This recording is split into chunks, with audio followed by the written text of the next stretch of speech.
మీకు స్తోత్రాలు. ఇంకా వారి ప్రతి అవసరమును మీరు తీర్చండి. విజయలక్ష్మి గారిని బట్టి ప్రార్థిస్తున్నాం నాయన. నీ కుమార్తెను కూడా బలపరచండి దేవా. మరి వారి బిడ్డల విషయం ఎంతో ఆందోళన వారు చెందుతూ ఉన్నారు.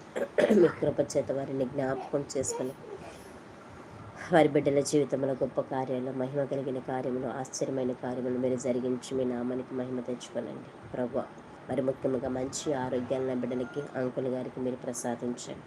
సమస్త బలహీనతల నుంచి మీరు విడిపించండి. మీ గాయపడినటువంటి హస్తముతో వారిని మీరు ముట్టి స్వస్థపరచండి దేవా.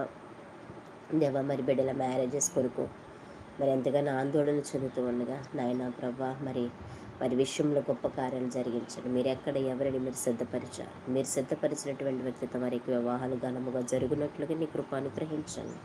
వారి ముఖ్యముగా వారి కుమారుడు మరి ఈరోజు సండే నీ సన్నిధిలో కనబడినట్లుగా నీ కృప అనుగ్రహించండి అయ్యా. ఎటువంటి నాయన ప్రభు తన మీద తను డిపెండ్ అవ్వకుండా అయ్యా, కలుగుతున్నటువంటి సమస్యల వైపు చూడకుండా నీ వైపు మాత్రమే